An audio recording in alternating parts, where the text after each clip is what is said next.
मैं विकास। आज हम कक्षा 11 का मैथ्स करेंगे बच्चों, और हमारा चैप्टर ट्रिग्नोमेट्रिक फंक्शंस चल रहा था, उसी चैप्टर को हम कंटिन्यू करने जा रहे हैं।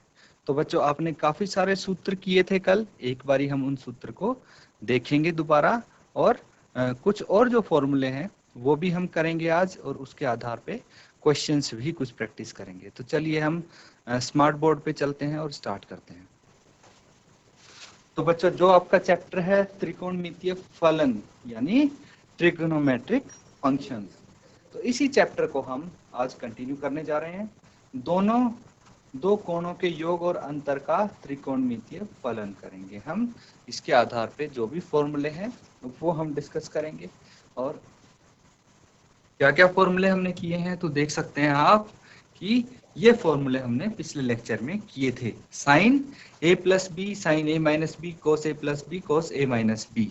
और इसमें क्या डिफरेंस है सिर्फ आपको वो स्पॉट करना है। लगभग लगभग एक जैसे से। उम्मीद है आपने अच्छे से नोट्स बनाए होंगे और इनको लर्न करने की कोशिश की होगी। अब देखिए, tan a plus B, tan a minus B, cot A plus B, cot A minus B. तो इसमें थोड़ी सी आप अपने हिसाब से हर कोई भी इसके डिफरेंसेस आइडेंटिफाई कर सकता है, कोई स्टोरी बना सकता है इनके बेस पे, ताकि आपके माइंड में ये रिटेन रह जाएं। ये आपके ऊपर है बच्चों। और हमने किया था फिर साइन 2a के क्या फॉर्मूले होते हैं, cos 2a के क्या फॉर्मूले होते हैं, और tan 2a, ये हमने किया था। इसके बाद जो हमने किया था साइन 3a, cos 3a और tan 3a के फॉर्मूले। फिर जो हमने किया था 2 sin a cos b, 2 cos a sin b, 2 cos a cos b और 2 sin a sin b को हम कैसे रिप्रेजेंट कर सकते हैं, ये किया था हमने। और इसके बाद हम कुछ 2-4 फॉर्मूले और करेंगे और फिर अपने क्वेश्चंस यहाँ पे हम स्टार्ट कर सकते हैं।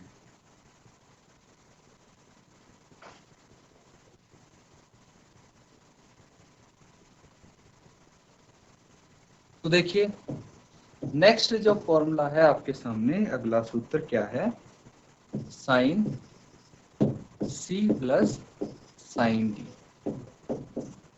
Sign C plus sine D, इसको कैसे हम रिप्रेजेंट कर सकते हैं, इसको बोल सकते हैं 2 sine C plus D, 2 sine C plus D upon 2। और इसको आप इनटू करेंगे cos C minus D upon 2 से। ये एक सूत्र बन जाता है यहाँ पे। इसी तरह एक और सूत्र होता है, एक और फॉर्मूला यहाँ पे फ्रेम कर सकते हैं। इस बारी तो साइन सी प्लस डी था, अगर साइन सी माइनस साइन डी होता तो आप किस तरह लिख सकते थे इसको, साइन सी माइनस साइन डी।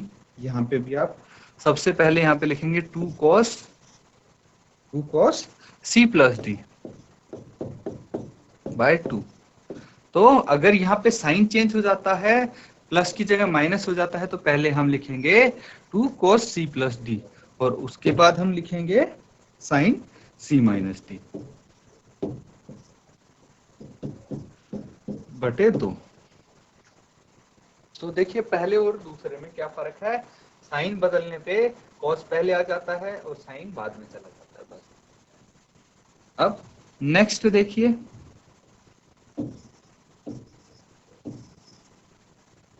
अगर यहाँ पे होता cos c plus cos d,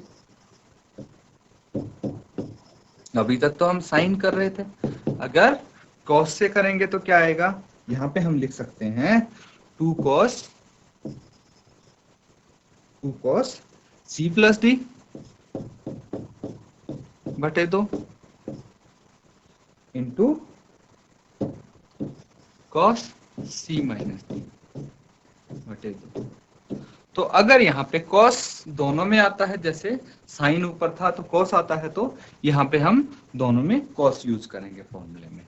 और इसी तरह अगर हमारे पास cos c minus cos d होगा तो क्या करेंगे, cos c minus cos d को हम क्या लिख सकते हैं, यहाँ पे माइनस साइन आ जाएगा और उसके बाद 2 साइन c प्लस डी बटे 2 इंटू साइन सी माइनस डी बटे,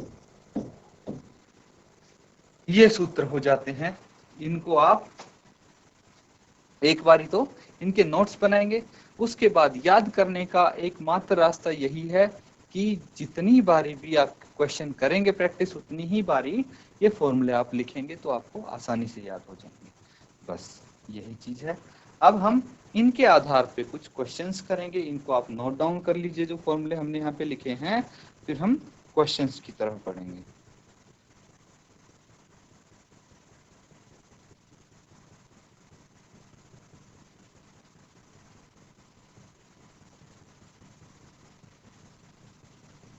अब एक एग्जाम्पल हम करते हैं यहाँ पे,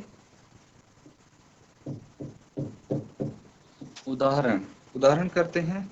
साइन 15 डिग्री है, यहाँ पे साइन 15 डिग्री है, इसका मान बताना है आपको। साइन 15 डिग्री का मान ज्ञात कीजिए, या फिर find the value of sine 15 degree.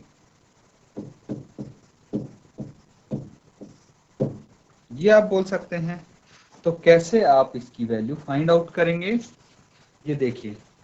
तो क्या आपने वो टेबल तो याद किया होगा कक्षा 10वीं में, जो आपको साइन की वैल्यूज का टेबल बनाया गया था। मैं आपको कुछ कुछ याद दिलाने की कोशिश करता हूं कि किस तरह के टेबल की यहाँ पे बात हो रही है। तो देखिए, ऐसा कुछ टेबल था कि 0 डिग्री, फिर 30 डिग्री, 45 डिग्री, फिर 60 और फिर 90। तो ये सब एंगल थे, ठीक है, ये सारे एंगल थे। और यहाँ पे हम थीटा की बात कर रहे थे कि साइन थीटा, और ये सब थीटा थे आपके। साइन थीटा, कॉस थीटा, फिर टेन थीटा, क्या होती है इनकी वैल्यू, ठीक है। तो 0 पे कुछ होती थी 30, 45, 60, 90, ये सब वैल्यूज मुझे लगता है आपने सब याद की हैं। तो साइन थीटा है, तो यहाँ पे अगर 0 की बात हो रही तो ये साइन 0 की बात होगी, 30 की बात हो रही तो थीटा की जगह हम 30 लिखेंगे, साइन 45 की लिखेंगे अगर थीटा की जगह 45 होगा। तो इस तरह से इनके मान हमने याद करने थे। तो ये टेबल आपने पिछली कक्षा में किया था, ठीक है। अब कुछ उसी तरह से यहाँ पे आप वैल्यूज लिखेंगे, लेकिन एक यहाँ पे दिक्कत आ गई है। और दिक्कत क्या आई है, ये दिक्कत ऐसी है कि साइन 15 डिग्री बोल दिया है हमें।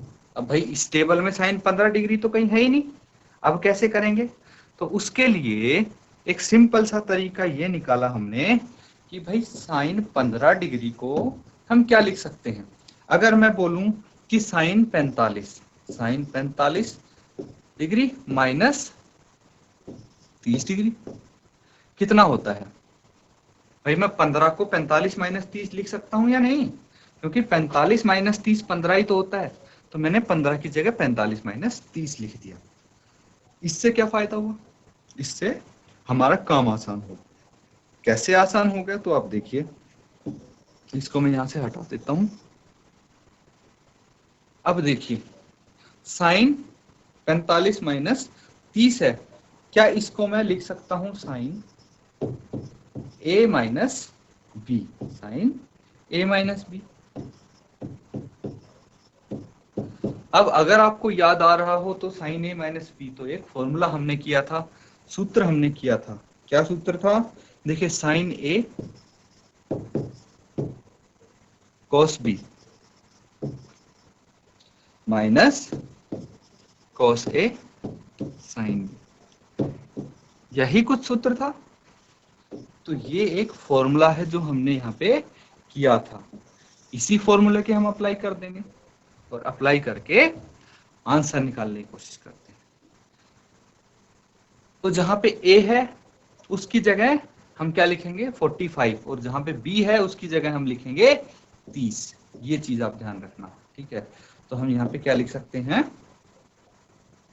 साइन 45 डिग्री, फिर cos 30 degree, minus sine 45 degree, cos 45 degree आएगा ये। cos 45 डिग्री और sin 30 डिग्री। तो यहाँ पे आप देख सकते हैं कि हमने क्या कर दिया, 15 डिग्री का हमें नहीं पता था, लेकिन 30 और 45 डिग्री का तो वैल्यू हमें पता है, तो बस हमने 30 और 45 डिग्री में चेंज कर दिया सबको। अब इसकी वैल्यूज हम लिखेंगे, ये पता होने चाहिए आप सबको वैल्यूज, ये आप पिछली क्लास में कर चुके हैं और इसीलिए आप सबको ये वैल्यूज पता होने चाहिए। अगर नहीं किया है तो फटाफट जो कक्षा 10 का टेबल था आपका वो आप उठाइए, कक्षा 10 का लेक्चर देखिए आप, उसमें ट्रिक्स भी आपको बताई गई हैं कि sin 0, sin 30, sin 45, 60 और 90 की वैल्यूज आप कैसे निकाल सकते हैं बिना टेबल देखें। अगर आप भूल भी जाते हैं तो भी आप उनकी वैल्यूज निकाल के लिख सकते हैं अपने आप से। तो ये सब वैल्यूज आपको पता होनी चाहिए। अब देखिए sin 45 होता है 1/√2, 1/√2 इंटू cos 30 कितना होता है, cos 30 होता है √3/2 माइनस cos 45 कितना होता है 1/√2। भाई sin 45 और cos 45 सेम होते हैं इसीलिए, इंटू sin 30 कितना होता है 1/2 होता है, sin 30 1/2 होगा। इसको आप मल्टीप्लाई करेंगे तो ये क्या आ जाएगा, √3/2√2 और ये 1/2√2 आ जाएगा। लिख देते हैं इसको, √3/2√2 और माइनस 1/2√2। अब यहाँ पे अगर इसका एलसीएम 2√2 आ गया, 2 वर्गमूल 2 आ गया, तो क्या लिख सकते हैं, √3 माइनस 1 लिख सकते हैं इसको। भाई ये आंसर आ जाएगा हमारा, ये आंसर आ जाएगा आपका। बस इतना सा क्वेश्चन है ये आपका। तो इसी तरह से इस टाइप के जो भी क्वेश्चन आएंगे आप सॉल्व कर सकते हैं।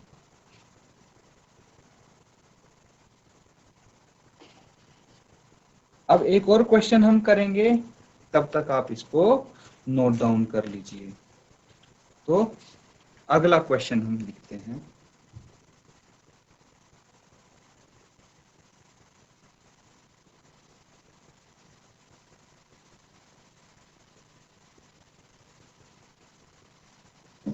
एग्जाम्पल अगले वाला देखिए, यहाँ पे 10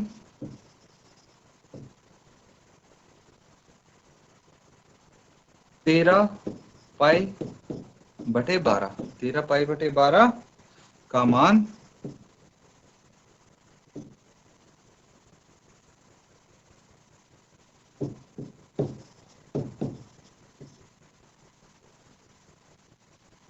ज्ञात कीजिए। तो इसकी वैल्यू आपको फाइंड आउट करनी है, किसकी, 10 13π/12 कर सकते हैं आप आसानी से। थोड़ा सा लंबा हो सकता है, लेंदी हो सकता है क्वेश्चन, बट इजी होगा आपके लिए। तो देखिए सबसे पहले हम क्या कर सकते हैं, हमें ये एंगल दिख रहा है किसमें है, 10 का जो एंगल है वो रेडियन में है। तो हम सबसे पहले क्या करेंगे, रेडियन को डिग्री में कर लेंगे कन्वर्ट, तो थोड़ा आसान रहेगा। तो इसको डिग्री में कन्वर्ट करके देखते हैं, 10 13 पाई को 180 हम लिख सकते हैं बटे 12। अब 12 से 180 को काट देंगे तो कितना आ जाएगा, ये 15 आ जाएगा। ठीक है, तो कितना आ जाएगा ये 10 13 × 15 और 10 13 × 15 कितना होता है, 10 195, 10 195 होता है। अब देखिए 10 195 195 की हमें वैल्यू निकालनी है, 195 की वैल्यू हमें नहीं पता, कोई बात नहीं। हम क्या कर सकते हैं, इसको हम लिख सकते हैं 10 195 को हम लिख सकते हैं 10 180 डिग्री प्लस 15 डिग्री। 180 प्लस 15 कितना होता है, ये हो जाता है 195। अब देखिए कि आपको ये पता होना चाहिए कि जो हमने क्वाड्रेंट देखे थे, तो ये कितना था 0, यहाँ पे 90, यहाँ पे 180 और यहाँ पे 270। तो अगर 180 में हम थीटा ऐड करते हैं तो ये तीसरे क्वाड्रेंट में चला जाता है। कौन से क्वाड्रेंट में चला जाता है? तीसरे क्वाड्रेंट में चला जाता है। और साथ ही साथ एक चीज और, अगर जहां पे 180 होगा, 180 प्लस थीटा होगा, वहां पे कोई चेंज नहीं होगा और हम सीधा tan थीटा लिख देंगे, मतलब वहां पे फंक्शन भी चेंज नहीं होगा। ये चीज हमने सीखी थी जब हम टेबल बना रहे थे। तो अब देखिए, और ये tan क्या होगा? तीसरे क्वाड्रेंट में पॉजिटिव होगा। तो हम इसको लिख सकते हैं यहाँ पे tan, कोई चेंज नहीं करेंगे, और इसको tan थीटा हम लिख सकते हैं। थीटा यहाँ पे 15 डिग्री है तो tan 15 आ गया। अब जैसे पिछला क्वेश्चन किया था उसी तरह का क्वेश्चन ये बन चुका है। तो इसको हम जैसे पिछला किया था डिट्टो वैसे ही अटेम्प्ट करेंगे।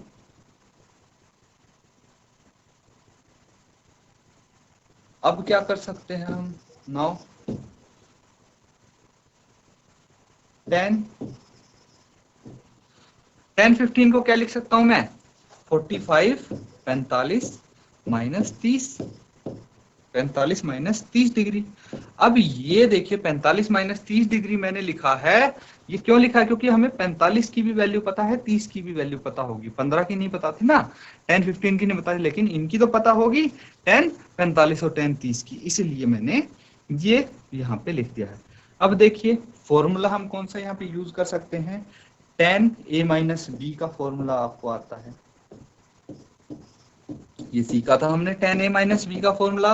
वो जब फॉर्मूले हमने किए थे tan a plus B, tan a minus B, cot a plus B, cot a minus B, तो उन्हीं में से ये फॉर्मूला है। तो कैसे हम इसको लिख सकते हैं? tan a minus tan b। भाई जब tan a माइनस बी है तो ऊपर हम माइनस लिखेंगे और नीचे में प्लस आ जाएगा, तो 1 प्लस tan a और tan b, यही सूत्र है। तो ये सूत्र हम यहाँ पे इस्तेमाल करने वाले हैं। इसको हम लिख सकते हैं tan 45 minus tan 30। tan 45 minus tan 30, ए की जगह मैंने 45 लिख दिया और बी की जगह मैंने 30 लिख दिया, बटे 1 प्लस tan 45 इंटू, या फिर ऐसे कर सकते हैं tan 30। अब इसको आप आगे सॉल्व करेंगे तो क्या आएगा? इनकी वैल्यूज आपको लिखनी पड़ेंगी, इनके मान आपको लिखने पड़ेंगे। अब tan 45 की वैल्यू तो आपको पता होगी, क्या होती है tan 45 की वैल्यू? 1 होती है। और tan 30 की वैल्यू 1 बटे √3 होती है। 1 प्लस tan 45 1 हो गया और tan 30 1 बटे √3 यहाँ पे हो जाएगा। आगे इसको सॉल्व करके देखते हैं। तो देखिए ऊपर वाले का हम एलसीएम ले लेंगे, वर्गमूल 3, तो कितना आ जाएगा? वर्गमूल 3 माइनस 1। अब नीचे वाले का हम इसी तरह एलसीएम ले लेंगे। देखिए 1 इंटू 1 तो 1 ही होता है, तो नीचे भी √3 आ गया, तो √3 प्लस 1 यहाँ पे आ जाएगा। √3 से √3 ये कट सकता है, क्या आ जाएगा? फाइनली हमारे पास वर्गमूल 3 माइनस 1 और ये वर्गमूल 3 प्लस 1। अब देखिए यहाँ पे इसका हम रैशनलाइजेशन करेंगे।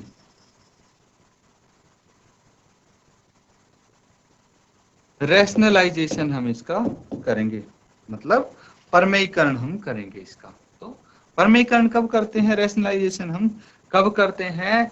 रैशनलाइजेशन करना आपने 9वीं क्लास में सीखा होगा।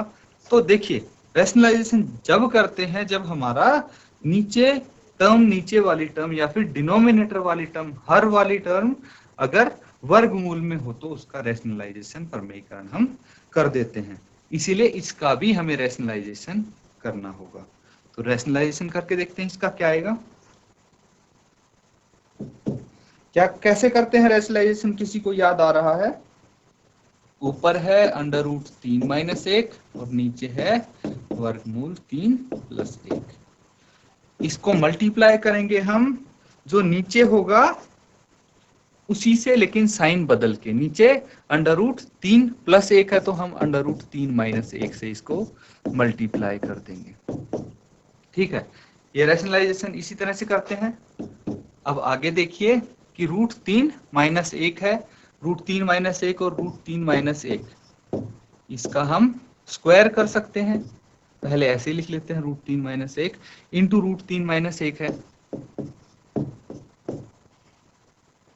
बटे √3 + 1 और √3 + 1। तो देखिए ऊपर तो हम लिख सकते हैं, जो ऊपर वाला है उसको तो लिख सकते हैं √3 - 1 का स्क्वायर। नीचे क्या लिख सकते हैं? नीचे आपको फॉर्मूला बनता हुआ दिख रहा होगा a + b और a - b, या फिर a, यहाँ पे नीचे a - b है। ये a + b और a - b क्या होता है?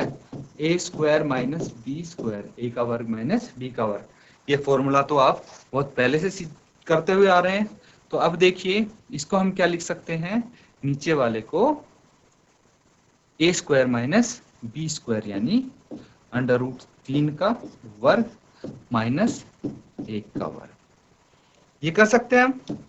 फर्दर इसको सॉल्व करेंगे तो देखिए ऊपर वाले का भी स्क्वायर करना है, ये फॉर्मूला भी आपने किया होगा, a - b का होल स्क्वायर। तो इसको लिख सकते हैं हम a² + b² - 2ab, लिखते हैं इस तरह से। तो ये फॉर्मूले हम इन दोनों में लगा देंगे, अप्लाई कर देंगे। क्या आ जाएगा ये फॉर्मूले लगाने के बाद? देखिए √3 है, इसको हम लिख सकते हैं √3 का स्क्वायर, ये हो गया a², फिर प्लस b² मतलब 1 का स्क्वायर, और फिर माइनस 2 इंटू √3 इंटू 1, 2ab ये हो गया, बटे नीचे क्या आएगा? √3 का स्क्वायर क्या हो जाता है? 3, और 1 का वर्ग 1 हो जाता है। तो आगे इसको सॉल्व करेंगे, कितना आ जाएगा ये? यहाँ आएगा √3 का स्क्वायर 3 आ गया, प्लस 1 का स्क्वायर 1 आ गया, माइनस 2 √3 माइनस 2 वर्गमूल 3 यहाँ पे आ जाता है, बटे नीचे 3 - 1 2 हो जाता है। आगे इसको सॉल्व करेंगे तो आगे क्या आंसर आएगा बताइए? 3 + 1 कर देंगे, इन दोनों को जोड़ देंगे तो 4 - 2 √3 बटे 2 यहाँ पे लिख सकते हैं।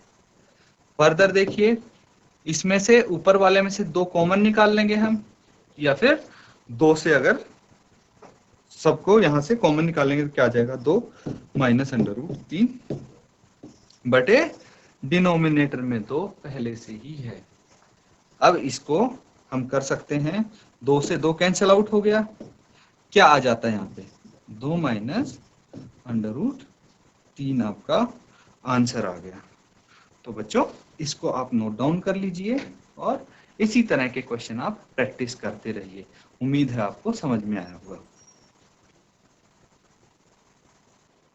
तो बच्चों आज हम बस इतना ही करेंगे, जो भी हमने फॉर्मूले किए हैं, क्वेश्चंस किए हैं, तो आप देख पा रहे होंगे कि जो हम यहाँ पे क्वेश्चंस कर रहे हैं वो फॉर्मूले पे बेस्ड हैं। फॉर्मूले उनमें कहीं ना कहीं फिट हो ही जा रहे हैं, लग ही जा रहे हैं। तो ये हर बारी जितने भी क्वेश्चन आप करेंगे वो फॉर्मूले आप यूज करते रहिए। इसी के साथ आज का लेक्चर हम खत्म करते हैं। Thank you and have a nice day.